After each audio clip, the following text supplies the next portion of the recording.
Y'all ready for this? Let's go.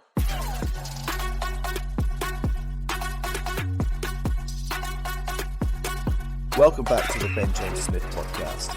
Today I want to talk about something very specific, not governance in general, but how we've structured the investment and decision-making process at Rise Capital, and more importantly, why we've built it that way. Because structure is never accidental. It's usually the result of experience, and in many cases it's the result of seeing what doesn't work. If you look at a lot of property businesses, particularly at the smaller end of the market, decision-making tends to sit in one place. The same person or small group will source the deal, underwrite it, decide to proceed, and then deliver it. On the surface, that looks efficient, but in reality, it creates risk because there is no separation between enthusiasm and decision-making, and over time, that leads to inconsistency. Sometimes it works, sometimes it doesn't, but it's not repeatable, and that's exactly what we wanted to avoid. So when we built Rise Capital, one of the first things we focused on was separation. We've structured the platform so that deal origination is separate, underwriting and risk sit with the investment director, delivery oversight sits with the development function, and final investment approval sits with the investment committee. Crucially, that committee includes an independent member whose role is purely governance, not origination, not delivery, not internal pressure. That was a deliberate decision because we didn't want capital deployment to be influenced by internal momentum. We wanted it to be challenged. The role of the investment committee at Rise is not to rubber stamp deals. It's to filter them. Every opportunity has to pass through a structured process. It has to meet defined criteria, and it has to withstand independent scrutiny. That creates something very important. Consistency.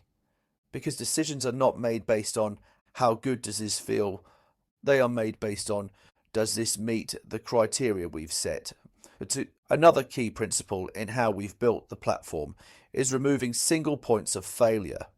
We don't rely on one person to find opportunities, assess risk, manage delivery, and control outcomes.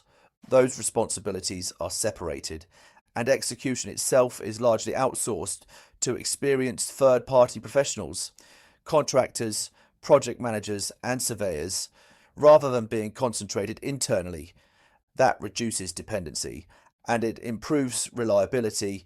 This structure directly affects the type of opportunities we invest in, because when you have clear criteria, structured underwriting, independent approval, you naturally become more selective. You don't chase deals, you filter them, and over time that means only opportunities that genuinely fit the model are approved, not because they look attractive, but because they meet the standard. Another important point is that governance at Rise is not something we've added on top. It's built into the system, from how deals are sourced, to how they are assessed, to how they are approved, to how they are delivered and reported. There is a consistent framework running through the entire process, and that's what allows us to operate in a disciplined way, not just occasionally, but every time.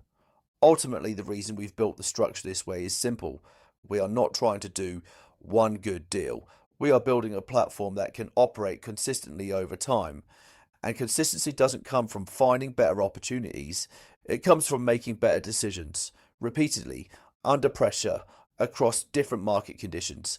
And that only happens when the structure supports it. So when you look at Rise Capital, the investment committee and governance structure are not there for presentation.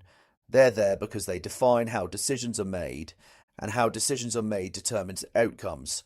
Thanks for listening. And remember, we didn't build this structure to find more deals. We built it to make better decisions consistently. I'll see you in the next episode.